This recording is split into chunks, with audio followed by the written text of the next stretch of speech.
Yes, चलो let's start.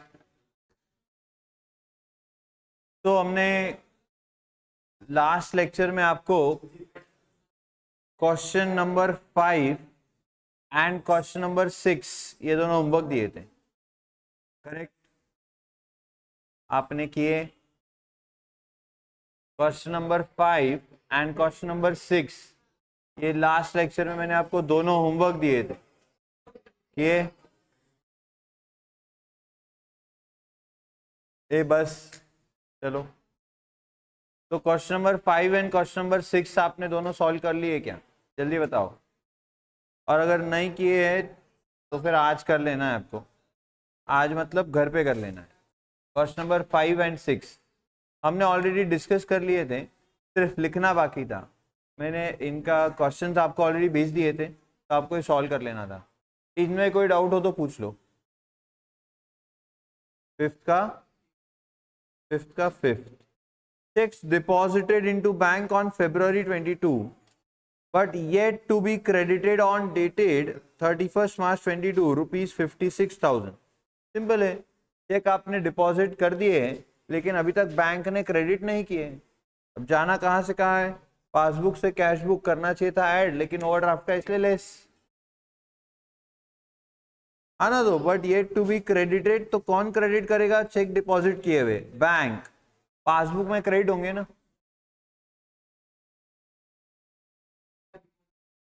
है ना? इनटू बैंक ऑन February 22, अपन ने February 22 में ही जमा कर दिए थे, बट उन्होंने 31 मार्च तक भी क्रेडिट नहीं किए। तो कैश बुक में अपन ने रिकॉर्ड कर दिया है, तो February में रिकॉर्ड किया है, तो मार्च का भी तो बैलेंस बढ़ जाएगा ना उतने से। लेकिन पासबुक में अभी तक भी नहीं आया है। अब पासबुक से कैश बुक जाना है तो क्या करना पड़ेगा? ऐड। बट क्वेश्चन ओवरड्राफ्ट का इसलिए लेस। समझा? पक्का? तो फिफ्थ और सिक्स प्लीज आज कर लेना। मैं समझ सकता हूँ आपको बहुत पैकिंग थी और बहुत ज़्यादा काम था ट्रिप को जाने का, इस वजह से आप शायद कर नहीं पाए होंगे, बट आज आपने होमवर्क कर लेना है। तो सभी के चेहरे देख के बता सकता हूँ कि किसी ने भी नहीं किया हुआ है कोई जिसने किया है? 1 2 3 4 होमवर्क फिफ्थ और सिक्स।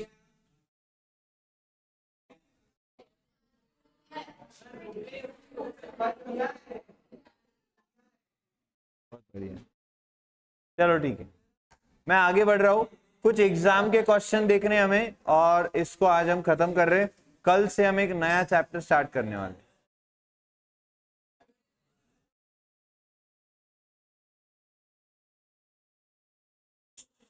चलो फटाफट ध्यान देंगे इधर। तो सितंबर 2024 जो अभी जस्ट लास्ट एग्जाम हुई है सीए फाउंडेशन की, उस एग्जाम में आया हुआ ये क्वेश्चन है। अभी जस्ट जो एग्जाम हुई है सितंबर मंथ में 24 में, वो आपको मैं क्वेश्चन अभी करवा रहा हूँ बीआरएस का। हम देखते हैं कैसे उन्होंने पूछा था। 10 मार्क्स वर्थ क्वेश्चन आया था। तो 10 मार्क के लिए जब भी क्वेश्चन आता है तो क्वेश्चन में कुछ तो अच्छा होता है, ये बात आप याद रखें। मैं बोल रहा हूँ, तुमको सुनाई नहीं दे रहा क्या? Yes. So the cash book of Hari showed a debit balance of 1,36,800। ये बताओ फटाफट कौन सी बुक क्या दिखा रही है? तो debit balance of cash book यानी बैलेंस की ओवरड्राफ्ट। बैलेंस कितने का? 1,36,800 as on 31st of December 2023।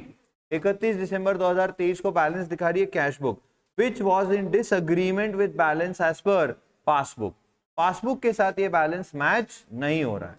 Okay, following discrepancies were notice. तो कुछ हमको जो डिस्क्रिपेंसीज थी वो यहाँ पर उन्होंने लिस्ट डाउन करके दी है कि क्या क्या हुआ था कैश बुक और पासबुक में डिफरेंस करने के लिए। आपको बोला गया है prepare bank reconciliation as on this date and ascertain balance as per passbook. और पासबुक का बैलेंस या ओवरड्राफ्ट जो भी आ रहा है वो निकाल के बताइए, ये उनका सवाल है। ग्रेट। तो सबसे पहला काम हमें अब ये करना है कि कौन से ट्रांजैक्शंस ऐड होंगे और कौन से ट्रांजैक्शंस लेस होंगे, वो डिसाइड करना है। Are you ready? यस, फटाफट करेंगे। Dividend of ₹18,000 deposited in the bank of which Hari had no information. तो बताओ, cash book, passbook, dividend deposited into bank directly, not recorded in cash book. जाना मुझे कैश बुक से passbook है। क्या होगा ये ट्रांजैक्शन? ऐड। और क्वेश्चन बैलेंस का ही है because debit balance as per cash book दिया हुआ है। कोई प्रॉब्लम नहीं।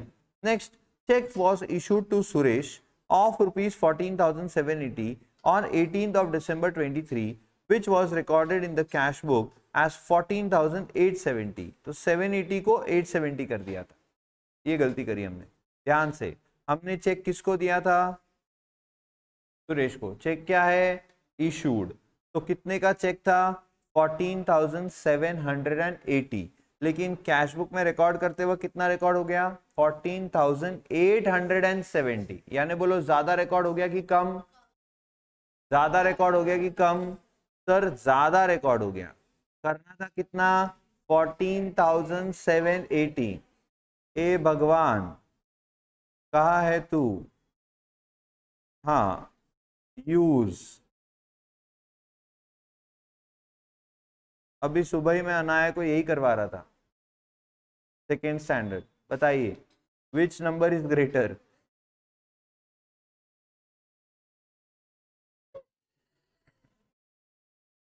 तो obviously this number is greater. तो बताओ कैश बुक में ज्यादा रिकॉर्ड हो गया या कम? ज्यादा। अब ये देखो इधर, एक मिनट, इसका मतलब बताओ क्या पेमेंट हो चुका है कि नहीं हुआ है? पेमेंट पासबुक से हो चुका है या नहीं हुआ है?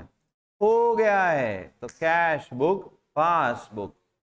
Check issued of ₹14,780 and paid by the bank but recorded in the cash book as 14,870। क्या आप ये बात समझे?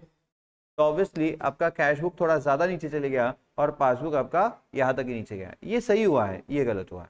अब जाना कहां से कहां है? कैश बुक से पासबुक। तो बोलो क्या करेंगे इसको? ऐड। और कितना ऐड करेंगे? इनका डिफरेंस, और वो कितना है? 90 रुपीज का। यस, तो ऐड 90। बात समझी? पक्का? चले आगे। यस।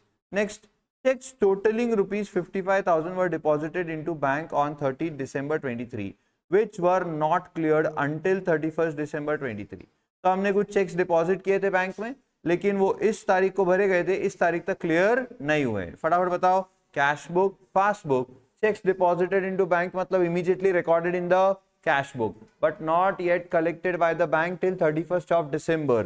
जाना मुझे कैश बुक से पासबुक है। बोलो क्या करेंगे? लेस। ग्रेट, पूरा ट्रांजैक्शन लेस होगा। Next, mediclaim. मेडिक्लेम समझते हो ना आप क्या होता है? हेल्थ इंश्योरेंस भी कहते हैं इसे। तो आपको अगर कोई बड़ी बीमारी हो जाए और आप एडमिट हो जाओ तो मेडिक्लेम बड़ी काम की चीज है। मेडिक्लेम हर किसी के पास होना चाहिए। तो आपके मेडिक्लेम का प्रीमियम है ना, टाइमली पे होना चाहिए। अगर मेडिक्लेम का प्रीमियम टाइमली पे नहीं हुआ तो पॉलिसी आपकी वो सस्पेंड कर देते हैं और फिर उतने पीरियड के लिए आपको हेल्थ इंश्योरेंस नहीं मिलता है। बहुत रिस्की हो जाता है ये कभी कभी।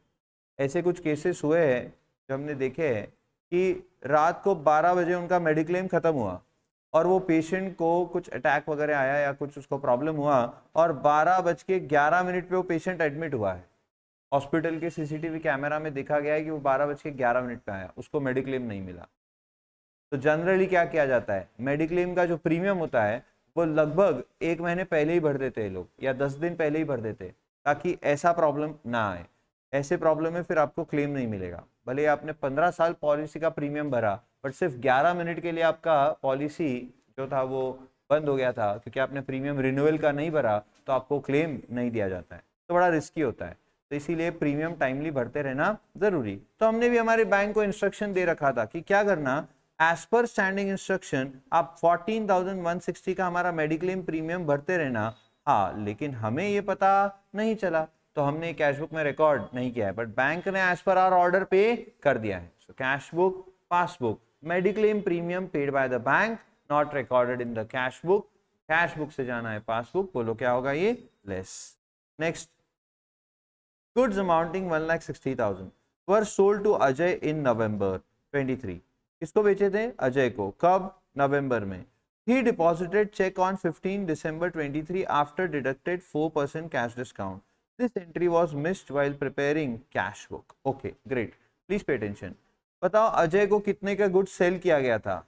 1,60,000। कब बेचा था? नवंबर में। उसने क्या किया?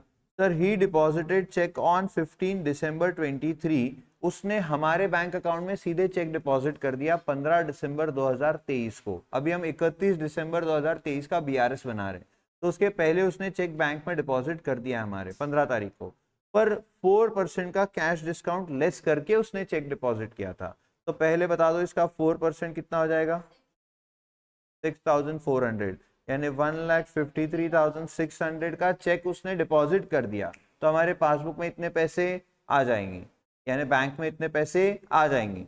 बट क्या ये सब हमने कैश बुक में रिकॉर्ड किया है? नहीं। The entry was missed while preparing cash book. So obviously cash book, passbook, check directly deposited by Mr. Ajay in the bank of rupees 1,53,600। तो बैंक में इतना पैसा आ गया, but not recorded in cash book, क्योंकि पता ही नहीं, entry was missed in the cash book. Cash book से जाना है पासबुक, बोलो क्या करेंगे? ऐड। और कितना ऐड करेंगे? 153,600। कैलकुलेशन हम दिखा देंगे लिखकर।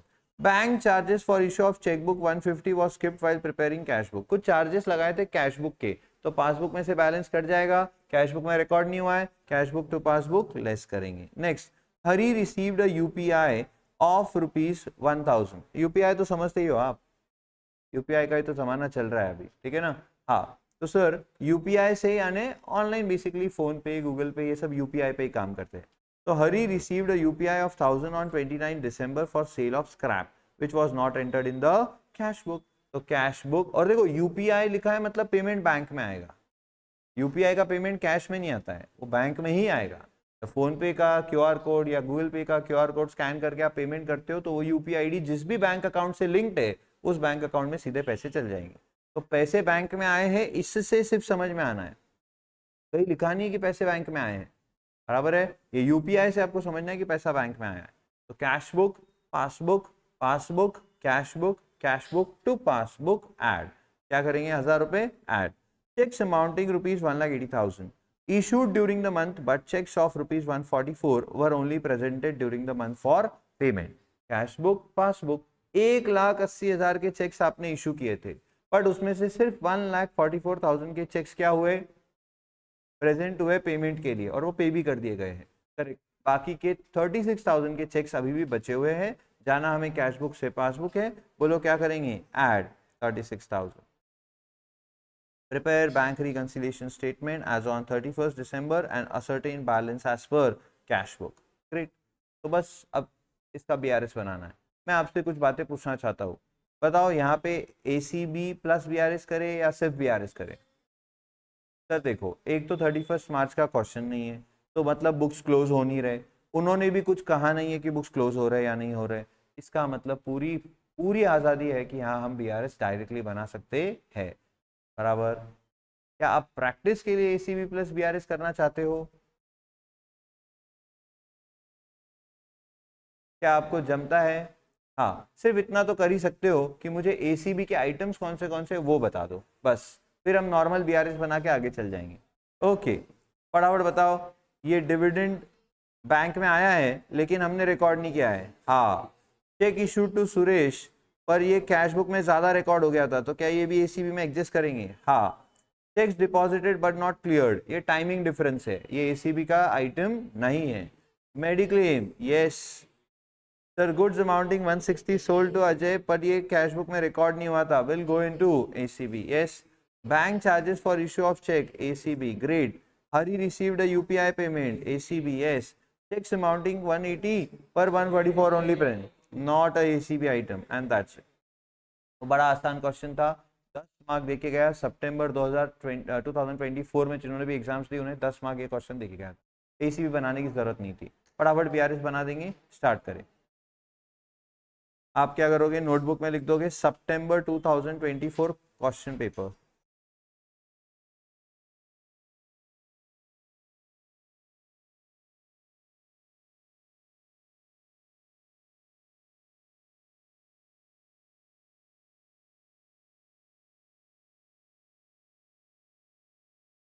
तो हरी के बुक्स में हम ये कर रहे हैं, तो ऊपर सिर्फ हरी लिख देंगे और फिर लिखो bank reconciliation statement as on 31st of December 23।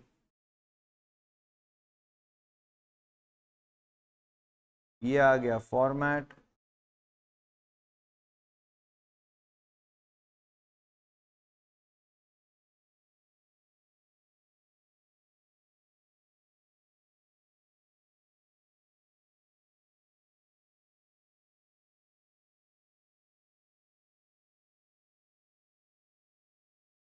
चलो फास्ट लिखना शुरू करना है। तो balance as per cash book दिया हुआ है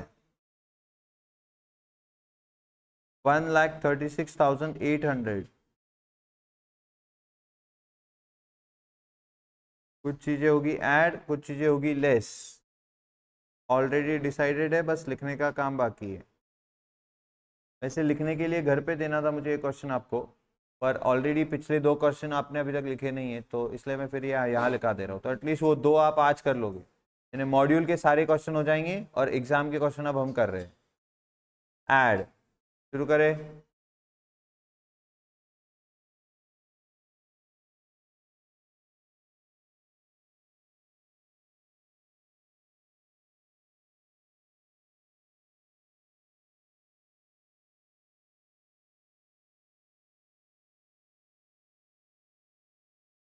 रेडी?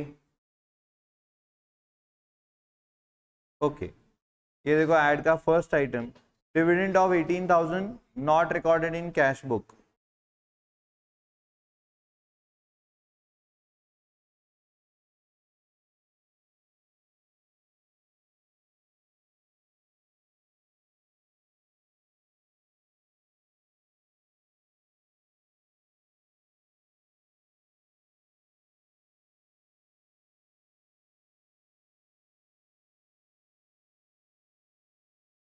कितना? 18,000। Second,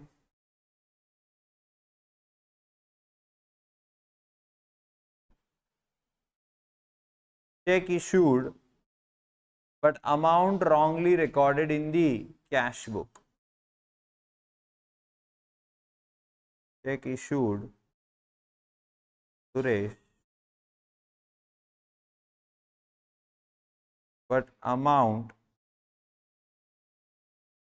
wrongly recorded in cash book।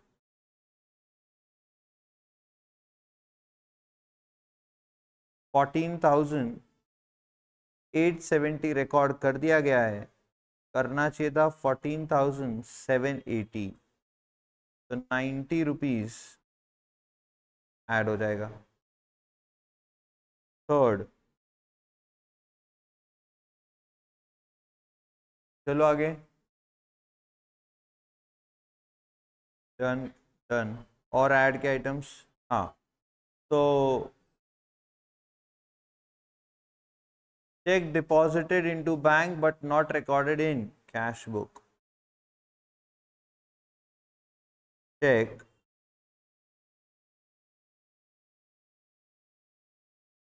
directly deposited into bank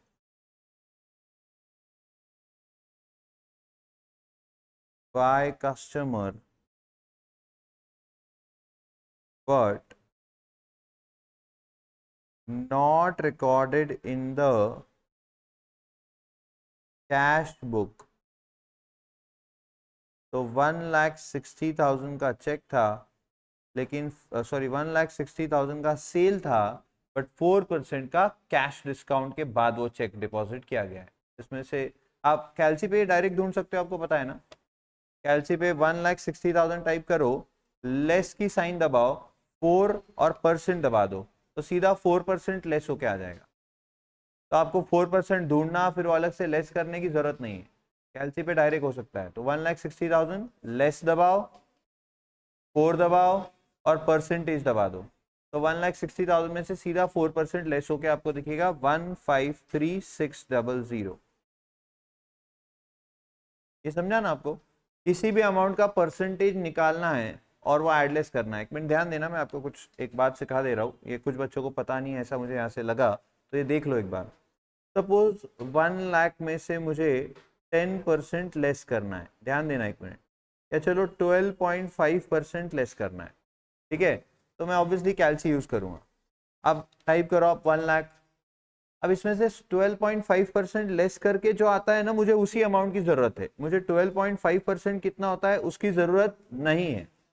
मेरी बातों को ध्यान से सुनो, इसको यूज करना है। 1 लाख का 12.5% लेस करके डायरेक्ट जो आता है वो मुझे चाहिए, क्योंकि वही मुझे यूज करना है। तो मैं सीधा दबाऊंगा -1 लाख टाइप किया, पहले दबाएंगे -12.5 टाइप करेंगे और परसेंटेज की साइन दबा देंगे, तो बराबर वो 87,500 दिखा देगा। पर समझो आपको ये वाली जो अमाउंट है 12.5% इसका, वो भी चाहिए, वो भी लिखनी है आपको, उसको भी प्रेजेंट करना है आपको। तो अब क्या करें? तो पहले आपने टाइप करना है 1 लाख, पहले आपने टाइप करना है 1 लाख, फिर टाइप करना है इनटू, मल्टीप्लाई की साइन करना है। 12.5% तो 12,500 आ जाएगा। अब ये 12,500 लिख दिया, बट सर अब 1 लाख में से ये 12,500 लेस भी तो करना है। तो क्या फिर से ऑन दबाओगे, फिर 1 लाख टाइप करोगे, फिर माइनस टाइप करोगे, फिर 12,500 टाइप करोगे और इज इक्वल टू दबाओगे, तो आ तो जाएगा, लेकिन बहुत लॉन्ग कट हो गया ये।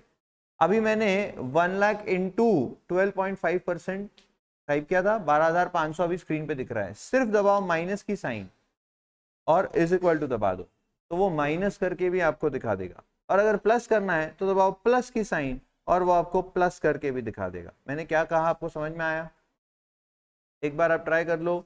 सपोज मुझे चाहिए 55,340 का 18%, मुझे 18% कितना आता है वो भी चाहिए, और वो 18% ऐड करके कितना आता है ये भी चाहिए, दोनों अमाउंट चाहिए। तो क्या करोगे? पहले 55,340, फिर टाइप करो इंटू 18%, वो आ जाएगा 9961.20। वो लिख लेना है क्योंकि मुझे वो भी लिखना था। और अब इसमें ऐड करना है मुझे दोनों को, तो सिर्फ दबाओ प्लस और दबा दो इज इक्वल टू। क्या कहा समझा? सिर्फ दबा दो प्लस और दबा दो इज इक्वल टू। कितना आया बोलो? 65,301.20। ये इसमें बराबर ऐड होके आया। ये समझा ना मैंने क्या कहा? समझा नहीं समझा? पक्का? आपको ये परसेंटेज भी मिल जाएगा और ऐड करके डायरेक्ट अमाउंट भी आ जाएगी। यानी बार बार आपको कैलसी पर नंबर्स टाइप करने की जरूरत नहीं पड़ेगी, टाइम बचेगा आपका, ये याद रखना है। चलो ठीक है, अभी मैंने ये कर दिया, थर्ड हो गया। फोर्थ ऐड है क्या कोई और? हाँ, amount received through UPI not recorded in cash book. Amount received through UPI for sale of scrap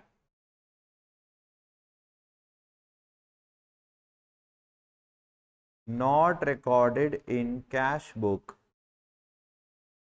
How much? 1,000, 1,000। और कोई ऐड है? हाँ sir, cheques issued but not presented for payment.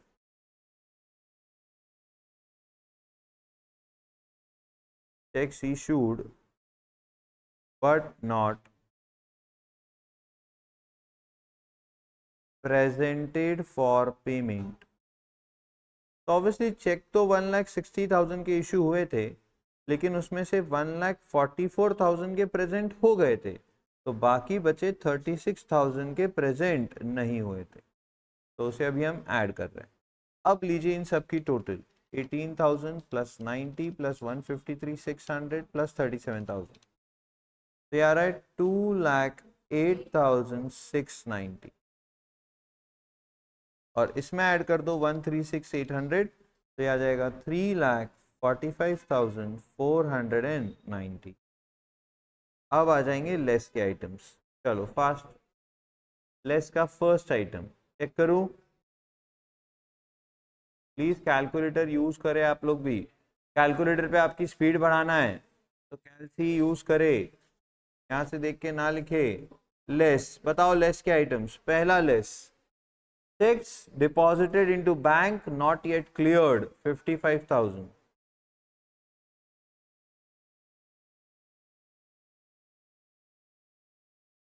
checks deposited in bank but not yet cleared 55,000. Second, mediclaim paid by bank not recorded in cash book. So mediclaim premium paid by bank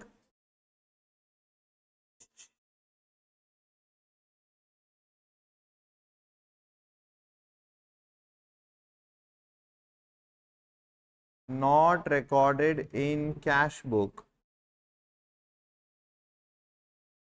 14,160. Third, bank charges not recorded in cash book. Bank charges not recorded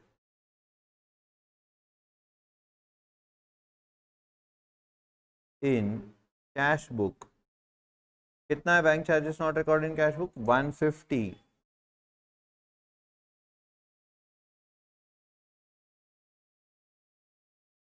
जल्दी उठे तो घर जाओ, कहाँ बैठना है सोच लो. इधर आ रही नहीं तो घर चल जाओ जल्दी.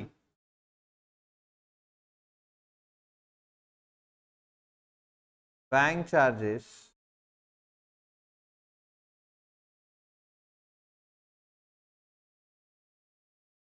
इधर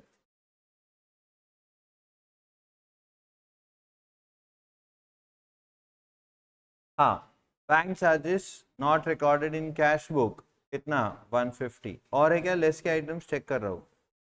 ये हो गया एंड आई थिंक सारे ही हो गए, कुछ भी बचा नहीं है. दीजिए टोटल.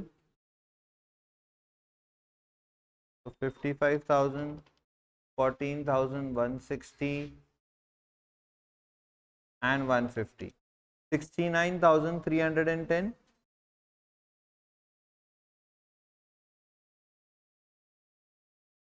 तो ये लेस कर दोगे आप 3,45,490 में से मिल जाएगा 2,76,180 balance as per passbook. Positive आया है तो जो नीचे ऊपर था वही नीचे नीचे रहेगा. तो ऊपर भी बैलेंस था, ये भी बैलेंस ही है.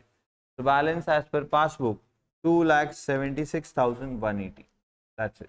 अंडरस्टूड? हो गया.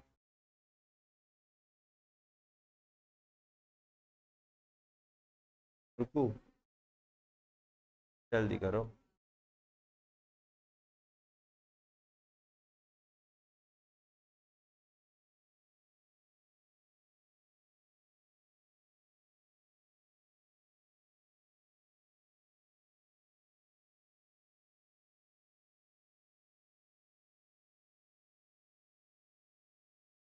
तो ये था आपका सितंबर 2024 का question paper.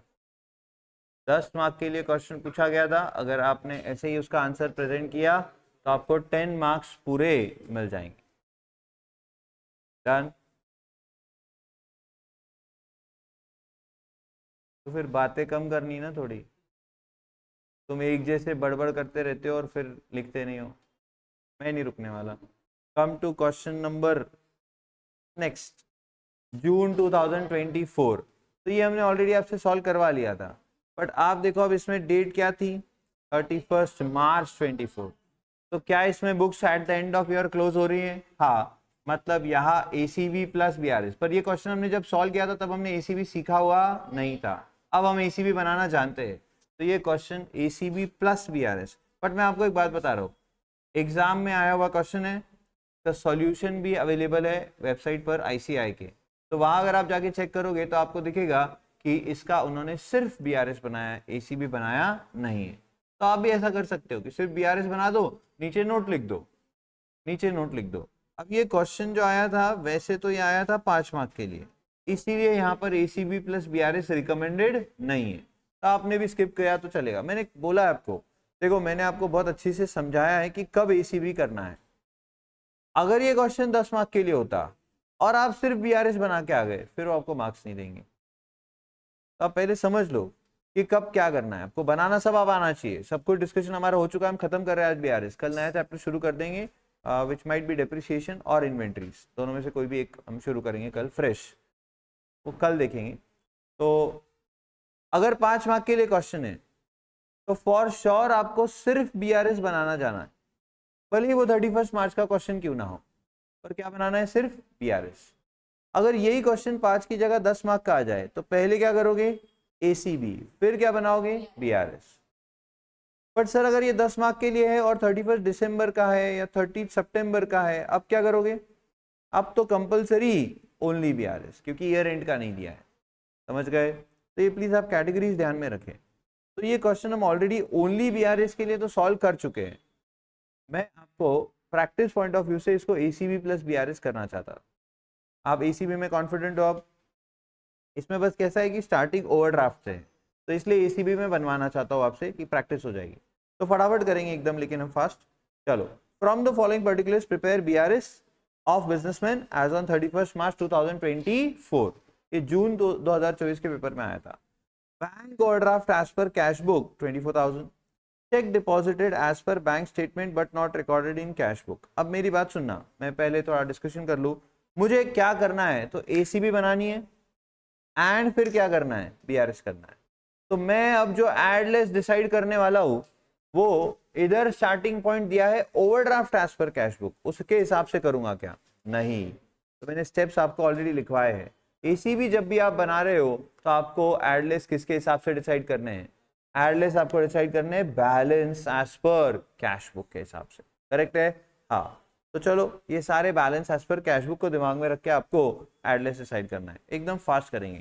Check deposited as per bank statement but not recorded in cash book, cheque deposited as per bank statement, bank statement यानी पासबुक के हिसाब से चेक डिपॉजिटेड है बट कैश बुक में रिकॉर्डेड नहीं है। ओ माय गॉड, उल्टा हो गया है इस बार। तो बताओ क्या मुझे कैश बुक से पासबुक जाना है, हाँ, क्या होगा ये, ऐड। नेक्स्ट, ये बताओ ये एसीबी का आइटम है या नहीं।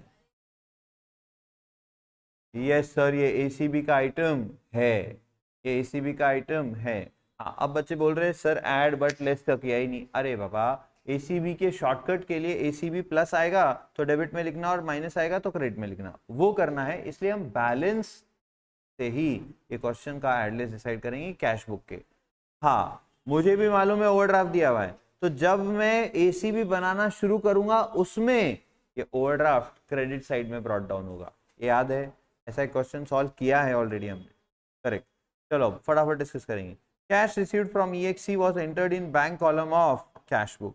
कैश आई थी पर रिकॉर्ड कहाँ कर दी थी, बैंक कॉलम में, कैश बुक पासबुक। ये देखो, कैश रिसीव्ड तो पैसा कैश में आया था, तो कहाँ रिकॉर्ड होना चाहिए था, कैश कॉलम में, बट रिकॉर्ड कहाँ कर दिया, बैंक कॉलम में। तो कैश बुक का बैंक कॉलम का बैलेंस बढ़ जाएगा, हाँ, लेकिन पासबुक में ये पैसा कभी आने वाला है नहीं, जाना मुझे कहाँ से कहाँ है, कैश बुक से पासबुक। बोलो ये क्या होगा, लेस। अच्छा, ये एसीबी का आइटम है या नहीं, हाँ, क्योंकि सर ये बैंक कॉलम में रिकॉर्ड होना ही नहीं चाहिए था, आपने गलती से रिकॉर्ड किया है, ये कैश कॉलम का आइटम था तो उसको अब बैंक कॉलम से हटाना पड़ेगा। Next, debit side of bank column casted short, ध्यान देना, बैंक कॉलम यानी cash book, bank column word दिखा म्हणजे कैश बुक, तो कैश बुक के बैंक कॉलम के डेबिट साइड का टोटल ले लिया गया था कम, कास्टेड शॉर्ट। तो सर कैश बुक के बैंक कॉलम का डेबिट का टोटल लोगे कम तो बैलेंस भी आएगा कम, क्योंकि डेबिट साइड से बैलेंस होता है, तो ऑब्वियसली कैश बुक का बैलेंस हो जाएगा कम, लेकिन पासबुक में ऐसा कुछ गलती हुआ नहीं है, जाना मुझे कैश बुक से पासबुक है। बोलो क्या होगा ये, ऐड। अच्छा ये बताओ एसीबी का आइटम है या नहीं, यस सर एब्सोल्युटली है, तो ये ऐड होगा और ये एसीबी में जाएगा, क्योंकि ये कैश बुक में गलती करी है आपने, तो कैश बुक की गलतियां नहीं सुधारोगे एसीबी में तो क्या सुधारोगे फिर, correct. A cheque for 9,000 deposited but collection as per bank statement is 8,950, याद है ना, ये अपन ने किया हुआ है पहले। तो अपन ने चेक डिपॉजिट कितने का किया था, 9,000, लेकिन बैंक स्टेटमेंट में कलेक्शन कितने का दिख रहा है, सिर्फ 8,950। एक मिनट, पहले तो ये बताओ ये एसीबी का आइटम है या नहीं, नहीं सर, हमने थोड़ी कुछ गलत किया है, जब हमने 9,000 का चेक डिपॉजिट किया है तो हम 9,000 ही लिखेंगे। हाँ, कलेक्शन 8,950 का लिख दिया उन्होंने गलती से, हो सकता है बैंक से कोई गलती हुई है तो वो ठीक करेंगे बाद में उसे। अभी मेरा काम क्या है सर, एसीबी और बीआरएस, क्योंकि कैश बुक पासबुक में फर्क है, तो cash book passbook, check deposited of ₹9,000 लेकिन क्रेडिटेड बाय बैंक 8950, थोड़ा सा डिफरेंस है। Can you see difference? हाँ 8950। तो ऑब्वियसली बताओ मुझे कैशबुक से पासबुक क्या करना पड़ेगा? लेस। एंड कितना रुपए लेस? 50 रुपए। ये एसीबी का आइटम है? नहीं। Bill send to bank for collection, collected by the bank but not recorded in cash book. ये तो मैं बिना कुछ सोचे समझे एसीबी बोल ही दूंगा। क्यों? सर बिल बैंक ने कलेक्ट कर लिया है तो बैंक में पैसे आ गए हैं, पर हमने अभी तक रिकॉर्ड नहीं किया है, तो अब हमें रिकॉर्ड कर लेना चाहिए क्योंकि हम एग्जिस्ट कर रहे हैं कैश बुक को। तो cash book passbook, pay attention, cash book passbook. Sir bill send to bank for collection, collected by bank, तो पासबुक का बैलेंस बढ़ गया but not recorded in cash book. जाना मुझे कैश बुक से पासबुक है, क्या करूंगा? ऐड, एसीबी है लिख दिया है। Bank charges recorded twice in the cash book. Sir cash book में गलती की है, ऑब्वियसली ये एसीबी आइटम है। अब ये बताओ bank recorded bank charges recorded twice in the cash book का इफेक्ट क्या आएगा? ऐड या लेस? तो sir cash book passbook, bank charges recorded in cash book twice, cash book से पासबुक क्या होगा? ऐड, और एसीबी में आएगा। Next, noting charges debited in passbook for discounted bill dishonoured. ये क्या है मैं आपको बताना चाहूंगा। नोटिंग चार्जेस क्या होते हैं सुनो जरा। सर बिल तो आपको पता है, बिल ऑफ एक्सचेंज की मैं बात कर रहा हूं, तो मुझे समझो आप पे भरोसा नहीं तो मैंने आप पे बिल लिख दिया, आपने वो बिल एक्सेप्ट करके मुझे दिया, तो मैं ड्रॉवर हूं। उस बिल के साथ मैं 4 चीजें कर सकता हूं, याद है आपको? या तो उसको संभाल के रखो, या डिस्काउंट करवा लो, या एंडोर्स कर दो किसी को, या फिर उसको कलेक्शन के लिए बैंक के पास दे दो। बराबर है? हाँ सर। सर हमने वो बिल संभाल के रखा हुआ था या फिर हमने बैंक के पास दे दिया था? सर हमने डिस्काउंट किया हुआ है तो हमने बैंक के पास दे दिया था। बैंक उस बिल का पैसा मांगने जाएगी बट बैंक को पैसा मिला नहीं, तो ये बिल क्या हो गया बोलो? डिसऑनर। बिल जब भी डिसऑनर होता है तो बताओ बिल बनाया किस लिए गया था? सर बिल बनाया इसलिए गया था कि आपके पास सेफ्टी रहे, कि आपके पैसे आपको पक्का मिले। बराबर। बट ड्रॉवी ने तो पैसे दिए नहीं, फिर क्या फायदा इस बिल का? तो अब हम ये बिल को लेके जाएंगे कहाँ? कोर्ट में।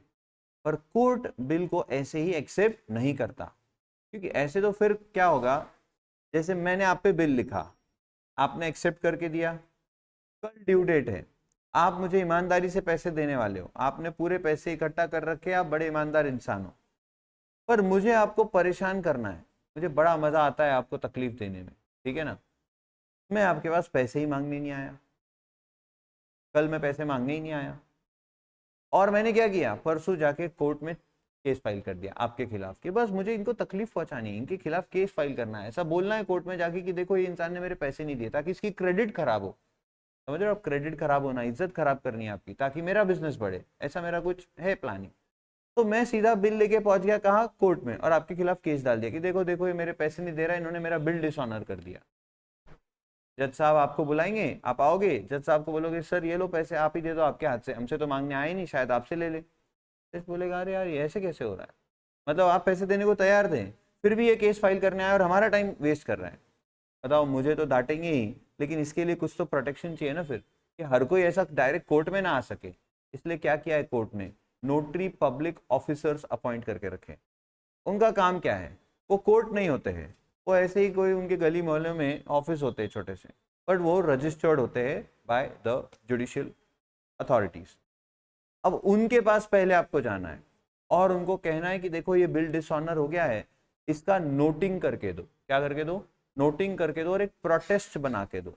नोटिंग क्या होता है? तो वो उस पर एक स्टैंप लगा के देंगे कि यस ये बिल का पैसा वो ड्रॉवी नहीं दे रहा है। बताओ वो कब करेंगे? मेरे बोलने पे ही कर देंगे क्या? नहीं, मैं जब उन्हें बिल दिखाऊंगा और बोलूंगा कि ये डिसऑनर हुआ है, वो खुद जाएंगे ड्रॉवी के पास। They will try to recover the money.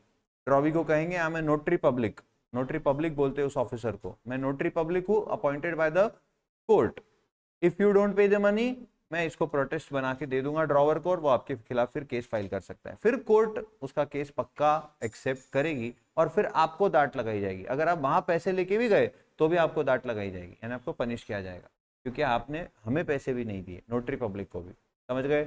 इसलिए नोटरी पब्लिक को अपॉइंट कर लिया गया है। पर ये नोटरी पब्लिक जो होता है, क्या ये फ्री में काम करेगा क्या? ऐसे ही फ्री बैठा था तो कोर्ट ने बोला ले मेरा इतना काम कर दे, नहीं, ऑब्वियसली वो इसके लेगा क्या, चार्जेस, और उन चार्जेस को ही क्या कहते हैं, नोटिंग चार्जेस। अब हमारी जो बैंक थी ना, बहुत ही प्यारी बैंक थी, जैसे ही डिस्काउंटेड बिल डिसऑनर हुआ तो बैंक आपके अकाउंट से बिल का पैसा तो काटेगी ही काटेगी, लेकिन वो बैंक बोली यार देखो इसको कोर्ट में केस फाइल करना है ना, तो इसको नोटिंग चार्जेस पे करने पड़ेंगे और नोटरी पब्लिक से प्रोटेस्ट करवाना पड़ेगा। तो बैंक का ऑफिसर जो बेचारा ड्रॉवी के घर से बिना पैसे लिए आ रहा था, रास्ते में ही उसको नोटरी पब्लिक का ऑफिस दिख गया, रुक गया वहां पर, नोटरी करवा ली, उसके जो कितने चार्जेस थे 60 रुपए, उसके भी चार्जेस उसने ही भर दिए और अपने अकाउंट से वो पैसे काट लिए। समझ गए? तो बिल के पैसे तो काटेगा ही, क्योंकि वो तो डिस्काउंट किया हुआ है उसने, वो यहाँ दिया नहीं हमें, बट 60 रुपए उसने हमारे लिए पे कर दिए और फिर हमारे अकाउंट से काट लिए। That is what noting charges is. याद आ रहा है आपको? ये पहले भी बताया वैसे मैंने, बट आपको याद नहीं होगा इसलिए मैंने फिर से बता दिया। ओके, नोटिंग चार्जेस समझा क्या है? बोलो ना हाँ। वैसे जब हम बिल्स ऑफ एक्सचेंज पढ़ेंगे डिटेल में नोटरी पब्लिक के बारे में सब पता चलेगा। तो ये मेरे पासबुक में डेबिट हुए हैं, डिस्काउंटेड बिल डिसऑनर हुआ था इसलिए नोटिंग चार्जेस लगे थे जो बैंक ने पे कर दिए और मेरे अकाउंट से काट लिए। तो cash book, passbook, noting charges, noting charges debited in the passbook but not recorded in cash book. जाना मुझे कैश बुक से पासबुक है, और क्वेश्चन बैलेंस के हिसाब से ही कर रहा हूं मैं अभी, तो ये लेस होगा। और बोलो क्या ये एसीबी आइटम है? हाँ, चेक्स डिपॉजिटेड ऑन, समझा ना, checks deposited on 25th of March but collected by bank on 5th April. Cash book, passbook, check deposited but not collected till 31st March. Collected on 5th April. मतलब 31st मार्च तक collect नहीं हुए, but cash book में record हो गए क्योंकि हमने deposit 25 मार्च को किए। अब बताओ कैश बुक से पासबुक जाना क्या होगा? लेस, और ये टाइमिंग डिफरेंस है, ये एसीबी आइटम नहीं है। Last, cheques issued on 26 March but presented for encashment 6 April.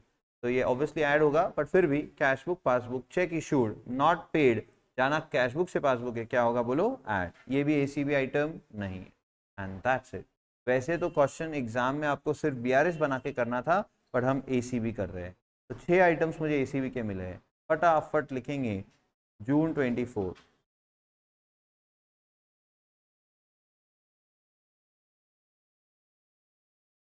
Please don't talk.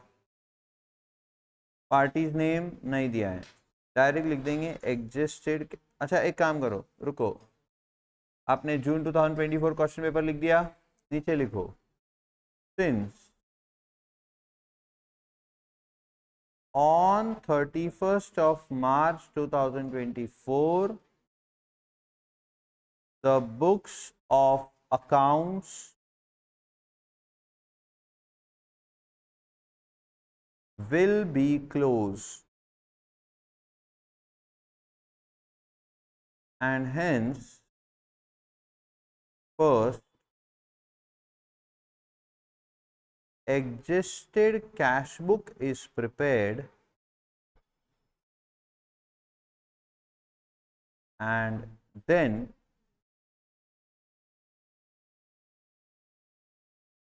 bank reconciliation statement is made. Then bank reconciliation statement is made. तो जब क्वेश्चन में बोला नहीं है एसीबी बनाओ, बट आप डिसाइड कर रहे हो कि मुझे बनाना है क्योंकि 31 मार्च ईयर एंडिंग है, बुक्स क्लोज होने वाले हैं, तो पहले स्टेटमेंट लिख दो। ठीक है, ये आप स्टार्ट में लिखो, भूल जाते हो तो एंड में नोट लिख दो और फिर ये स्टेटमेंट लिख दो, दोनों जगह चलेगा, स्टार्ट में लिखा तो भी चलेगा, एंड में लिखा तो भी चलेगा। अब आ जाएगा एग्जिस्टेड कैश बुक।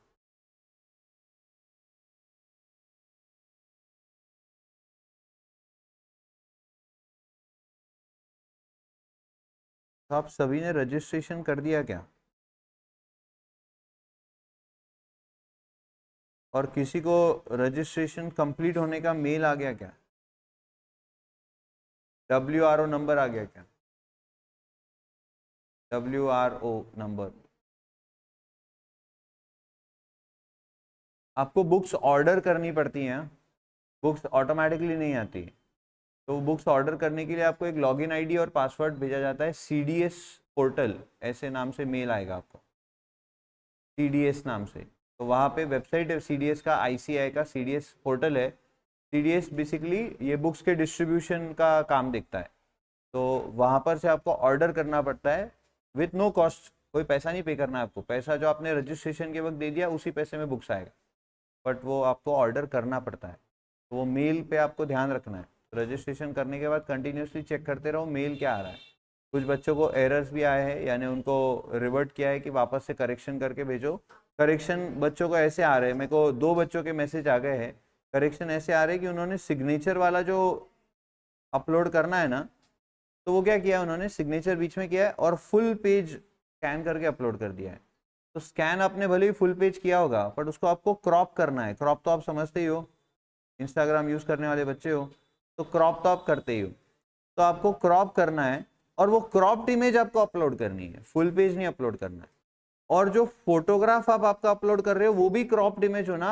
बस उसमें और एक इंपॉर्टेंट बात है कि जो बैकग्राउंड है आपके फोटोग्राफ की वो वाइट ही होना कंपलसरी। उसमें बैकग्राउंड अगर ब्लैक, ब्लू या कुछ और कलर होगा तो नहीं चलेगा। क्यों? क्योंकि जो आपका मार्कशीट और हॉल टिकट आता है उस पर यही फोटो और यही सिग्नेचर प्रिंट होके आएगी। तो वो प्रिंट में अगर बैकग्राउंड ब्लैक होगा तो आप भी ब्लैक हो जाओगे, बैकग्राउंड भी ब्लैक, यानी आप पूरे ब्लैक ही दिखोगे, आप दिखोगे ही नहीं। इसीलिए कंपलसरी क्या है कि आपका बैकग्राउंड व्हाइट होना। तो अगर फोटो आपका वैसा नहीं होगा तो नया फोटो निकालो, फिर उसको स्कैन करो और फिर वापस अपलोड करो। ठीक है, याद रखो ये गलतियां हो रही हैं। मेरे को 2-3 बच्चों का मैसेज आ गया इसलिए मैंने बता दिया। तो पर्टिकुलर्स, हाँ, particulars amount rupees, particulars amount rupees. चलो फटाफट कैश बुक बनाएंगे, प्लीज डोंट टॉक। बताओ सबसे पहले क्या करना पड़ेगा एग्जिस्टेड कैश बुक में? ओपनिंग बैलेंस, जो अभी बैलेंस है या ओवरड्राफ्ट है वो अपने को इसमें लाना पड़ेगा। तो क्या स्टार्ट में ओवरड्राफ्ट है? हाँ, कितने का? 24,000। तो बोलो वो कहाँ आएगा? By balance brought down 24,000। अब एसीबी प्लस वाले आइटम्स कहाँ आएंगे? डेबिट में। और एसीबी माइनस वाले आइटम्स कहाँ आएंगे? क्रेडिट में। Go for it. ACB plus, ये दिखा एसीबी प्लस 1, 2, 3 और 4। चलो इन चारों को अब लिख देता हूँ। अब मैं लॉजिकली डिस्कस नहीं कर रहा हूँ, सिर्फ एसीबी प्लस के बेसिस पे लिखते जा रहा हूँ, चलेगा ना? कि लॉजिकली भी समझाऊँ? नहीं, ग्रेट। तो checks deposited but not recorded in cash book, तो 2 checks deposited.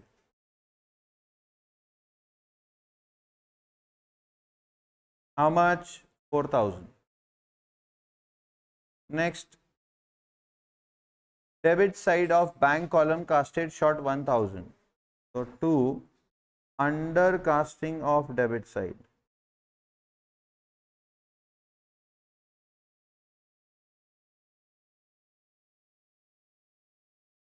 $1,000 or bill sent to bank for collection collected by bank. So bill sent for collection account, ये बैंक ने कलेक्ट कर लिया है बट अभी तक रिकॉर्ड नहीं हुआ है कैश बुक में, 4,200। और bank charges recorded twice in cash book, to double recording of bank charges.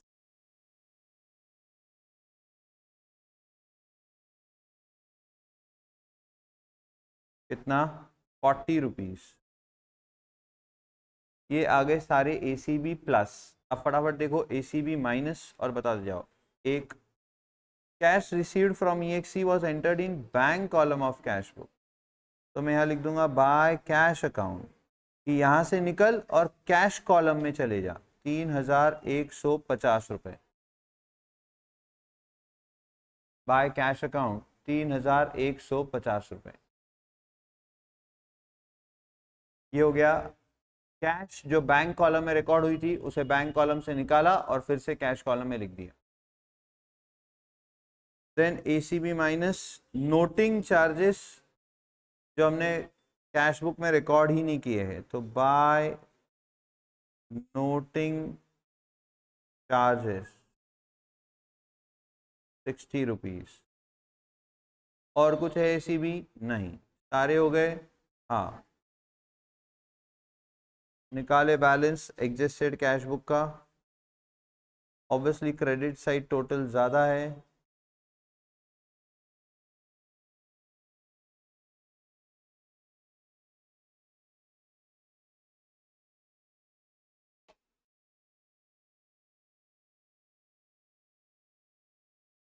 तो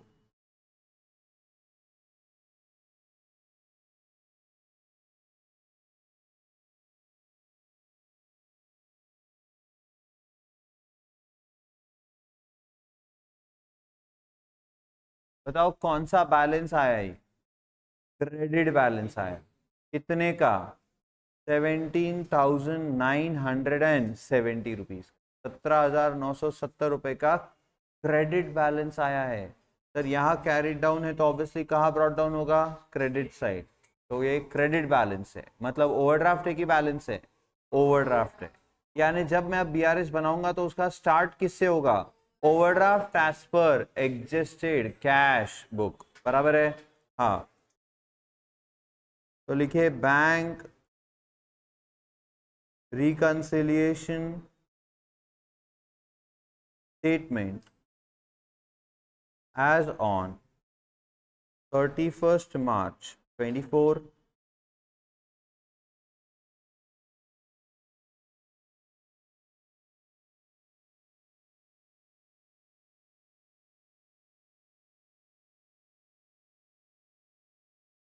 particulars, amount,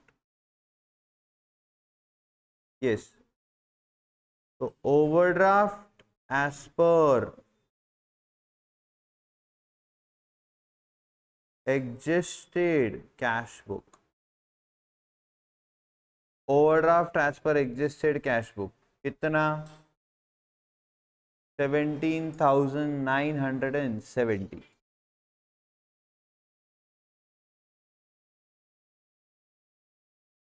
हो गया format ready?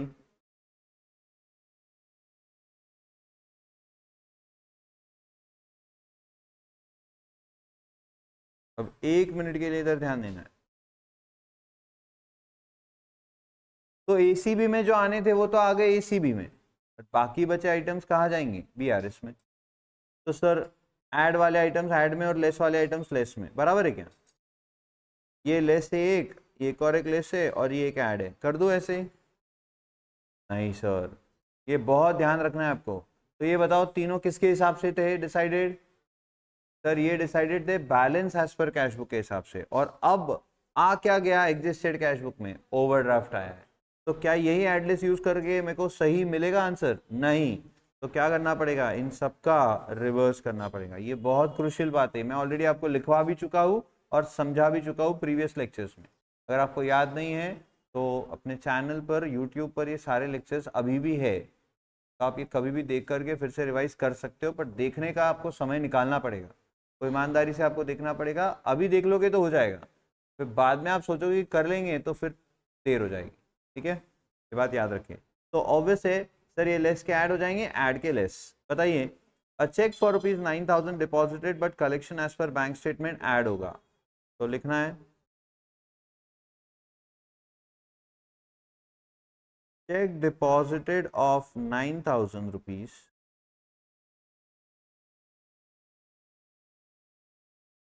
but credited by bank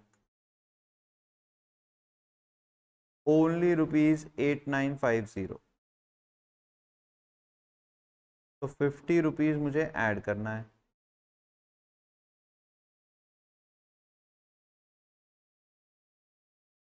add का और एक आइटम है, checks deposited but collected by bank after 31st March, that is not collected till 31st March. Checks deposited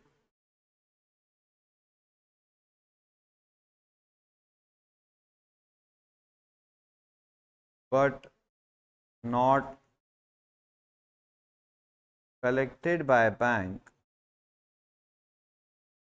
up to 31st of March 24। कितने के checks थे वो? 4,800।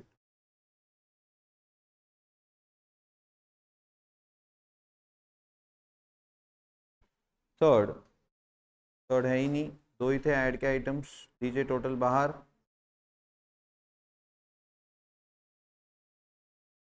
Four 4850।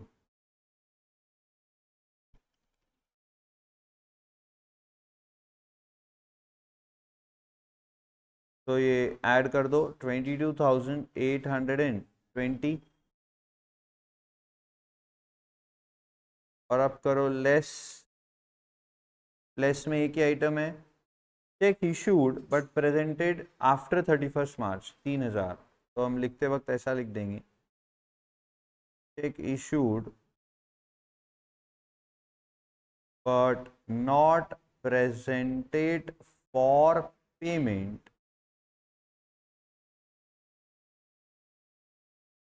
up to 31st March 24। Amount कितना था? 3000। सीधा outer call 19,820। ये बताओ positive ही आ रहा है ना, मतलब जो नेचर ऊपर वही नेचर नीचे। तो overdraft as per bank statement, इन्होंने सब जगह बैंक स्टेटमेंट वर्ड यूज़ किया है, तो मैं भी वो यूज़ करना चाह रहा हूँ। तो हमने ये क्वेश्चन पहले भी सॉल्व किया, एक बार जाके ज़रा चेक करें आपके नोटबुक में, तब भी क्या overdraft as per bank statement same आया था क्या? 19,820 आना ही चाहिए अगर हमने सब कुछ सही किया है तो, बराबर है। ग्रेट। तो this was ACB plus BRS। Wait wait wait, तो आपका 5th और 6th ऑलरेडी होमवर्क है। एक छोटा सा अनाउंसमेंट है, दो बातें। एक आपका जो न्यू ईयर है 29 नहीं sorry 30, 31, 1 and 2, this 4 days I am out of station. तो आपको 4 दिन, इसीलिए जा रहा हूँ मैं, आपको 4 दिन छुट्टी रहेगी। तो if you want to plan anything तो आप कर सकते हो। 30, 31, 1 और 2, ये 4 दिन आपको छुट्टी रहेगी, only this 4 days। Wait, second thing, हमारे डेमो लेक्चर्स आज खत्म हो रहे हैं, तो अब आपकी क्लास पेड रहेगी and you have to deposit your fees. Class fees आपको डिपॉजिट करना है, आपको एक फॉर्म दिया जाएगा कल, उसके साथ आपको आपका फीस जमा करना है, ठीक है। आज यहाँ रुकेंगे, आप सभी को बाय, टेक केयर। ये आपका होमवर्क, तीसरी चीज, ये दिसंबर 2023 का एक क्वेश्चन है, 8 मार्क के लिए पूछा गया था, 8 मार्क के लिए पूछा गया था। तो ये आपको सॉल्व करके लाना है। तो एक मिनट, 2 क्वेश्चन आपके ऑलरेडी होमवर्क पेंडिंग है जो आपने किए नहीं है, और ये क्वेश्चन उसमें मैं आज ऐड कर रहा हूँ, यानी 3 क्वेश्चन, पर ये तीनों कल हो जाने चाहिए किसी भी हालत। आज यहाँ रुकेंगे, आप सभी को बाय, टेक केयर।